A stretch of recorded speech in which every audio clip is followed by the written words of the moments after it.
Hello and welcome, this is Sidharth Shah. In this video, I am going to show you the power of habits because I truly believe that if you change your habits, you change your life. So, the power of habits is so strong that it determines why we do what we do. And if we want to change what we do, we need to understand how our habits are formed. So, let's look at this. What are you going to learn in this particular video? Well, you will learn how habits are formed. All your habits are formed, how they are formed on a neurological basis. You're going to understand and discover that particular truth. And most importantly, what it takes to make them change, how a habit is changed. Well, I'm saying to change a habit, but remember, friends, it's not easy to change a habit. It's not quick to change a habit.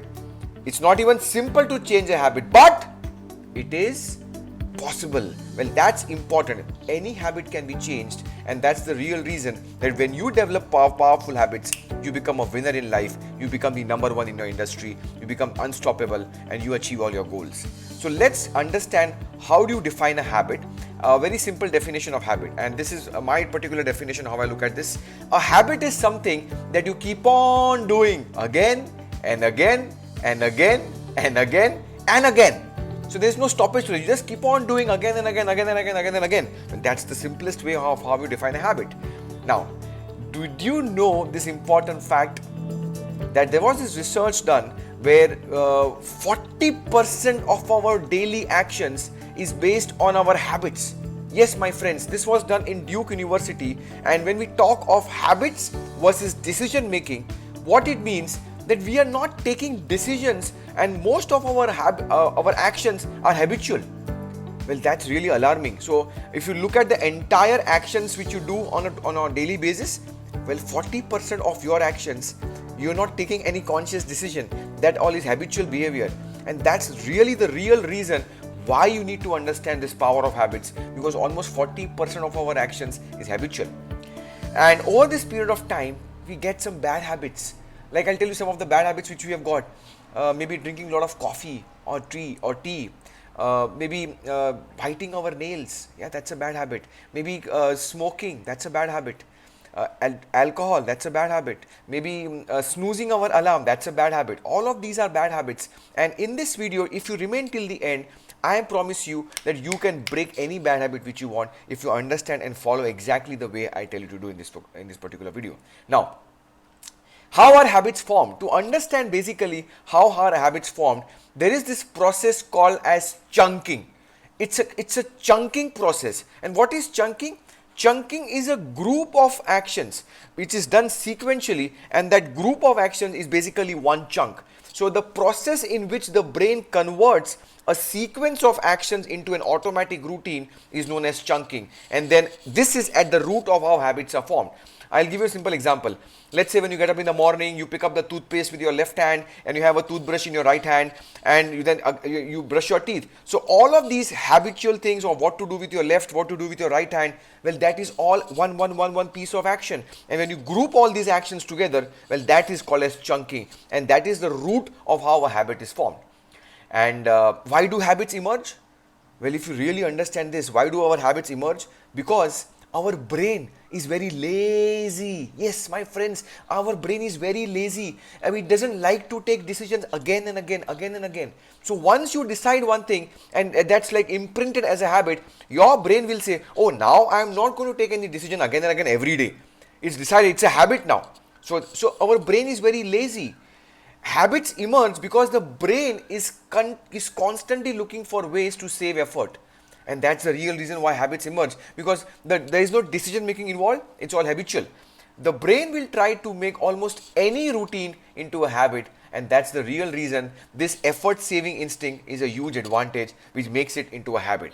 So understand this fact, friends, that many of the things which you're doing on a daily basis, your brain is inactive in that. It's all habitual, it's happening on a subconscious level, and that is where the habits start to emerge. Now in MIT, about few years back, there was this research done, and the research showed that any habit can be broken down into three important elements, okay? And just be with me, I'm going to explain to you in detail. So what are these three important elements? And this is what I call as a habit loop. It is a loop, all right? So what are these three important elements? The first element, what I call, is a cue. A cue, C-U-E-Q. Cue is basically a trigger mechanism, all right? That's the first element. The second element is I call as a routine. Well, that's the habit, that's the behavior which you're doing, all right? And the last element is the reward part. That what is the end game? Are you getting some pleasure or are you avoiding some pain? Well, that's the reward part. That's the end part of the entire loop. Now, let me explain to you in detail the definitions of all these three elements. So, what is a cue? A cue is basically a trigger that tells your brain to go into automatic mode and which habits to use. So a cue may basically maybe a particular time of the day or a particular day or a place or a person or an emotional state or a mental state. Well, all of this is basically a cue for you so that your brain gets the signals to automatically go into some auto mode and the habit starts to start. So that's the particular cue part of it, the first element. The second is the routine. Well, this is basically the habit, the behavior part of it. So this can be either a physical or a mental or an emotional part of it. So maybe this is, maybe you have a mental way of thinking, maybe you are getting emotional by some things in life, maybe you are doing a particular thing as a habit. So all of this routine or behavior is basically the second element. This is actually the habit part of it. And the final part is the reward part. This is where the benefits are coming to you. So this helps your brain to actually figure out if this particular loop is worth remembering for the future. So if there is a pain which the brain is avoiding, or if there is a pleasure which the brain is getting, then the brain will take it, this is what I like to do, so he'll do it again and again, again and again, again and again, again and again. So these three important elements are there: the cue, the routine and the reward. And I'm going to give you lots of examples how this particular thing helps to you, and you'll understand this in much in detail. Now, there was this important note over here, that when habits develop, the brain stops decision making. So unless you deliberately fight a habit, unless you find new routines, the pattern will unfold automatically. So once the habit is formed, the loop goes on an auto mode. So your brain is not working at that time. You got to take an action that, okay, now how do I break this particular loop? And the problem lies that your brain sometimes is not able to understand what is a good habit or a bad habit.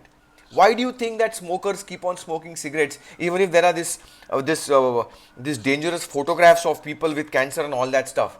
Well, still they buy the cigarettes. Why do you think that it's everywhere written that drinking alcohol is injurious, but still there is sales of alcohol? Why do you think people take so much of different drugs even they know that it's bad for them?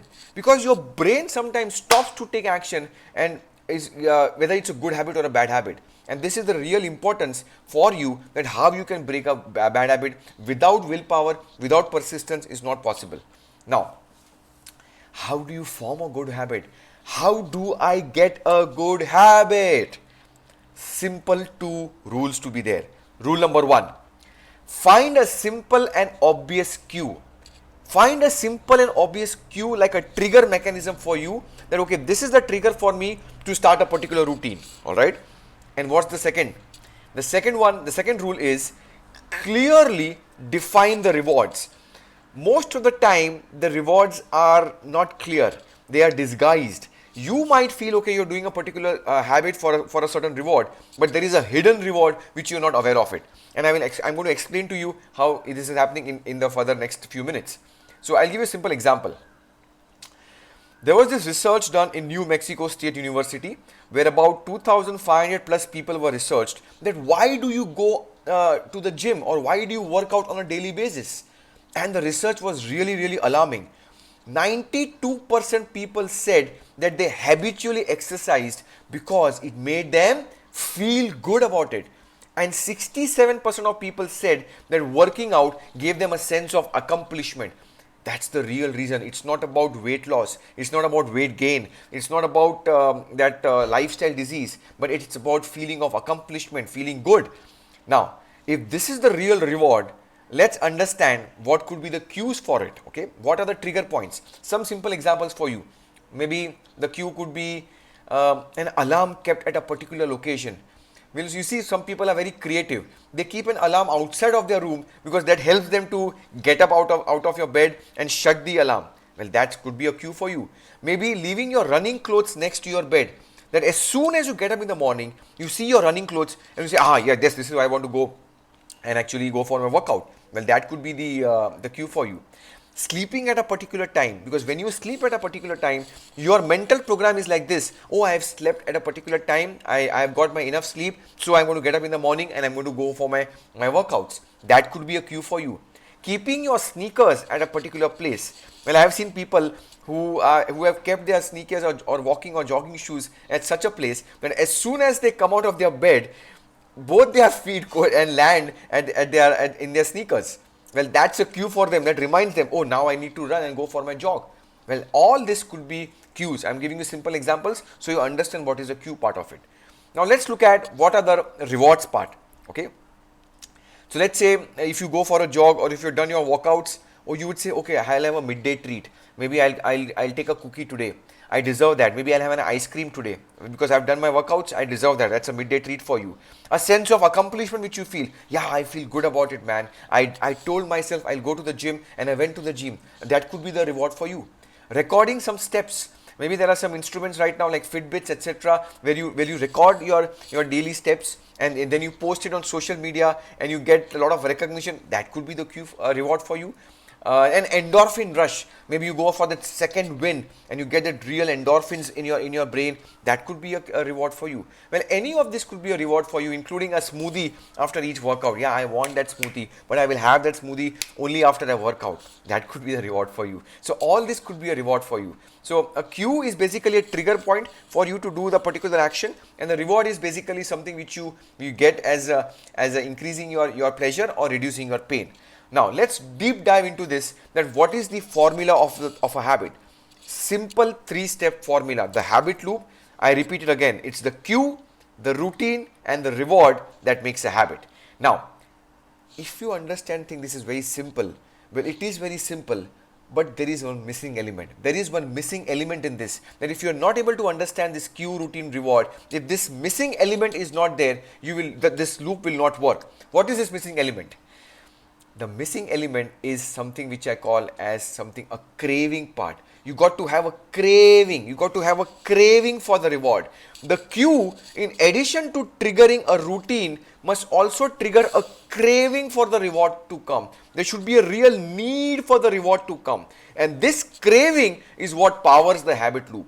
So if there is not sufficient craving, there is not sufficient motivation, there is not sufficient inspiration for the reward, like a real reward for you, then the habit loop will stop to work and it will just stand still and the habit will not be there.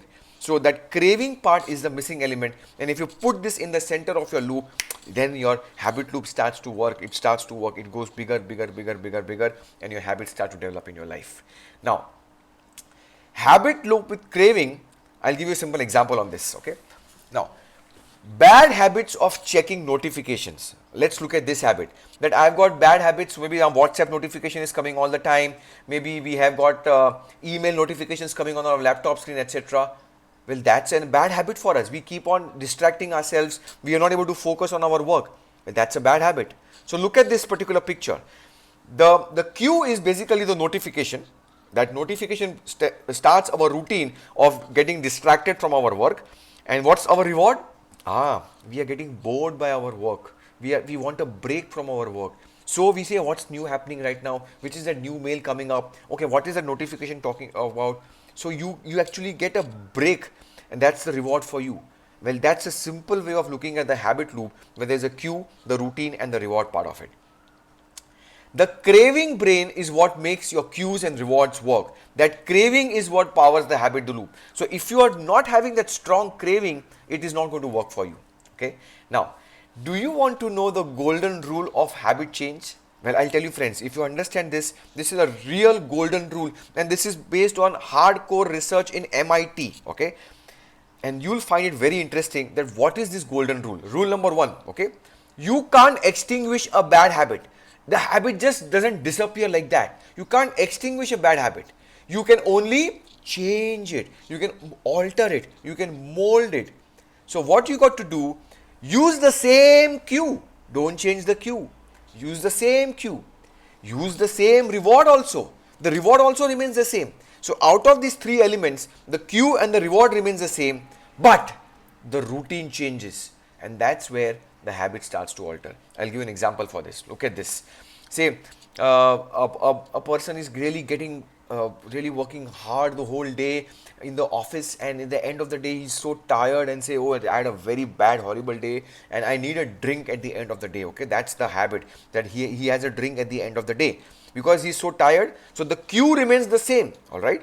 And now in the first part where he's got a drinking habit, what he would go that, okay, after work maybe he will open a bottle, take a couple of drinks, and then he'll feel rewarded. I'm in a different state of mind. Well, that's the first part. That's a bad habit of drinking, where the routine and the cue is this whatever I've mentioned over here in the diagram. All right. Now, I want to break that particular habit, and what I'm saying that the cue remains the same, the reward remains the same, but we need to alter the routine. So you can't expect your days are going to be different. Maybe your boss is going to remain the same boss, but still you want to break the habit of drinking. So the cue remains the same. You have a bad day, you have bad traffic, everything remains the same. The reward remains the same, that you want to feel good at the end of the day when you reach home. What you got to do, maybe not to go into maybe to take drinks into a bar, but maybe you can call up some friends, okay, who don't drink, and then you can sit with them. You can speak to some of your family members. So your mind is actually going on a different routine, and the reward is coming back to the same part again. And this has worked like magic for Alcohol Anonymous associations also. That they don't change the cue, they don't change the reward, and the routine starts to change. This is based on hardcore research. I'll give you some more examples. If you think, okay, I have a bad habit of say snacking at work. Yeah, I need to grab some chocolates, or maybe I need to grab some coffee, or maybe something in between. Just need a break from it. So that is a bad habit. What is the reward? You think reward is to satisfy hunger. Oh, I am hungry, so I need to snack it. Or maybe it is to interrupt boredom. Check your reward. Is it are you really hungry, or because you're getting bored of your routine, you're getting up? Now, what could be the competing response for this? It could be a quick walk. Whenever you feel like that urge of maybe snacking something, you just get up from your desk and take a quick walk, or maybe make a call with your family or your friend and just speak out, maybe speak to your colleague. So whenever you get that urge of going to the cafeteria, or maybe to going to that particular desk where there are snacks over there, don't go over there. That's your cue. So the cue remains the same, but you change your routine by maybe just getting up from your desk, maybe speaking to someone else, maybe your family member, and alter your reward. The reward remains the same. You feel fresh. You alter your routine. Well, that's the one example. Let me give you one more example. Smoking. So let's say there are some organizations where 11 o'clock. Okay, we need to come out and go out and have a cup of tea and have cigarettes with the colleagues. Now understand this, is it really the need of nicotine which you're getting from the cigarettes? Is that the habit for you? Or is it because you just want something as a burst of stimulation for you? You just need a break, maybe a structure which is there where you just be there with your colleagues, you chit chat, you see what's happening in your organization, just to be a part of the grapevine. What is it? It's just to socialize. The reward has to be very clear. So what you can do, you have a competing response to this. So the timing remains the same. So you maybe instead of going for cigarettes, you can say maybe I want to have coffee at that time. Maybe I want to have a Nicorette to start off with. Maybe a quick series of push-ups can do and give me that adrenaline push at that time. Or maybe simply taking a few minutes of walk or to stretch and relax could be something which can be an alternating routine for you. So the point is, the cue and the reward remains the same. You got to alter the routine part of it and understand this, friends. You can break a bad habit. Now, why does this theory might not work all the times, and it might fail in critical moments? Well, there is this strong belief system. All right. There is one missing ingredient which is called as a belief system. And if this belief system is not there, then this particular routine of changing your habits will not work. Belief is the magic ingredient that made a reworked habit loop into a permanent behavior. So you got to understand this. How do you get the belief systems? Well, you can get belief systems by using the power of mastermind. All right. The power of mastermind is so strong that you can have the belief systems, because we as individuals, we just have limited belief systems. But when we have a mastermind together, and that's what we teach in our programs, the power of mastermind, it is the biggest tool to leverage your belief systems. Right.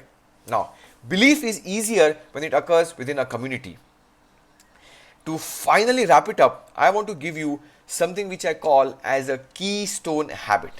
Now, what is a keystone habit? A keystone habit is that one habit which has got a domino effect. It is that one strong habit which, if that one habit is altered, then many other things start to improve in our lives. So some habits have the power to start a chain of reaction, changing other habits. It has a domino effect. Well, that's a keystone habit for you. They influence how you work, how you eat, how you play, how you live, how you spend, how you communicate. Keystone habits start a process that over time transforms everything. Okay, so that's like one breakthrough habit which you want to have. And keystone habits offer small wins. They help other habits to flourish by creating new structures. I'll give you an example for this.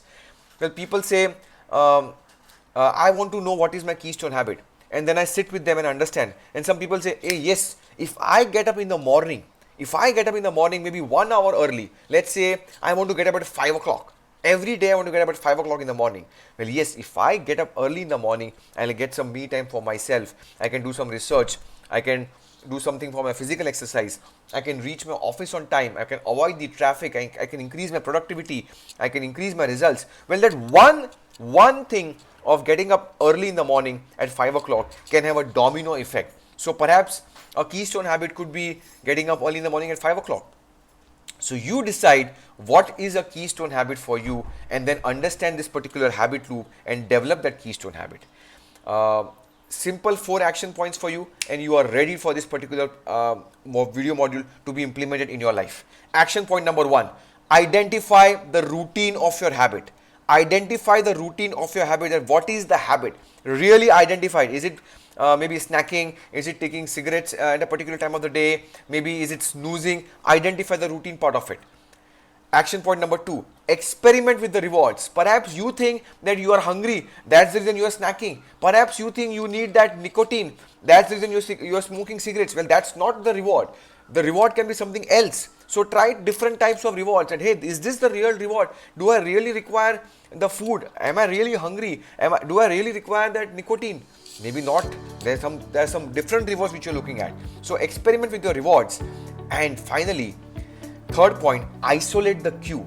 So the cue can be any of these 5 things, okay? It could be a location. You know, some people say, okay, when I pass this particular location, I have the urge because I see the bar over there. Well, that could be the cue for you. Maybe a time. Maybe at 6 p.m. in the evening, I get that urge to drink coffee. Well, that could be the time. That could be a cue for you. Maybe an emotional state. When I remember that particular movie, or I remember about that old incidents, I get into a particular habitual mode and I keep on doing my routine work. Well, that could be a cue for you. Maybe some other people. Okay, when I speak to that other person, or I'm in that company and we smoke a lot of cigarettes, that could be a cue for you. Or maybe immediately preceding action, because as I said, there's a chunking process. So some actions are linked together, and all that could be a cue for you. So identify exactly what is the cue for you which triggers your brain into an automatic mode. And the final action plan, have a plan how to break this particular loop. So when you're clear about the cue, when you're clear about the reward, when you're clear about the routine, then you find a plan that I keep the cue as the same, I keep the reward as the same, and I alter the routine. Well, then you'll get your keystone habit. This is the real neuroscience of how a habit is formed, how a habit is developed, and how you can get any habit which you want to develop in your life. And you can break any bad habit, you can develop any good habit, because now you know the real science of how a habit is formed.